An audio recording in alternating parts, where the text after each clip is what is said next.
my friends. Today we are doing something a little different. We're talking about something that gets me fired the fuck up. If you are a woman or identify as a woman, listen closely, this is for you. I usually brush by the fact that I had a 9-year illness that I survived before starting this business. And I tried to run away from this portion of my life, but it's not something that you can run away from. The truth is that it impacts every day of my life. From 2008 to 2017, I had chronic appendicitis that was misdiagnosed by doctor upon doctor.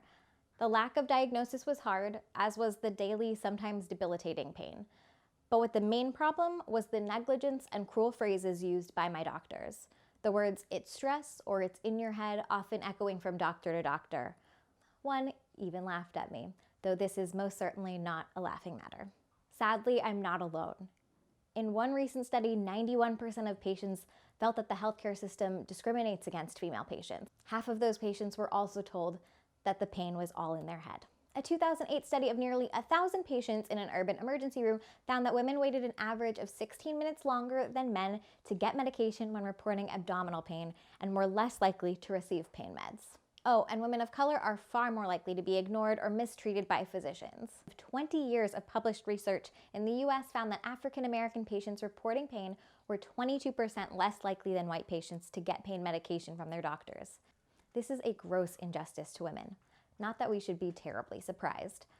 We make t-shirts and signs that say "Believe women," and if they aren't listening and trusting our stories of sexual abuse, how on earth can they trust us on what's happening inside our own bodies? Get this, there is even a phenomenon in the medical community as Yentl syndrome, where women are more likely to be treated less aggressively in their initial encounters with the healthcare system until they, quote, prove that they are as sick as male patients. Whether you suffer from a chronic health condition or wind up in an emergency room, this is something we need to be talking about and fighting for. This is the first of many videos I'll be creating about female patient advocacy. This is something we need to be fighting for, discussing, and bringing into the conversation. Please, if you know a friend or a loved one that is feeling unsupported or struggling with their health, please share this video. We can create a really beautiful community where you know that you are seen, heard, and not ever alone.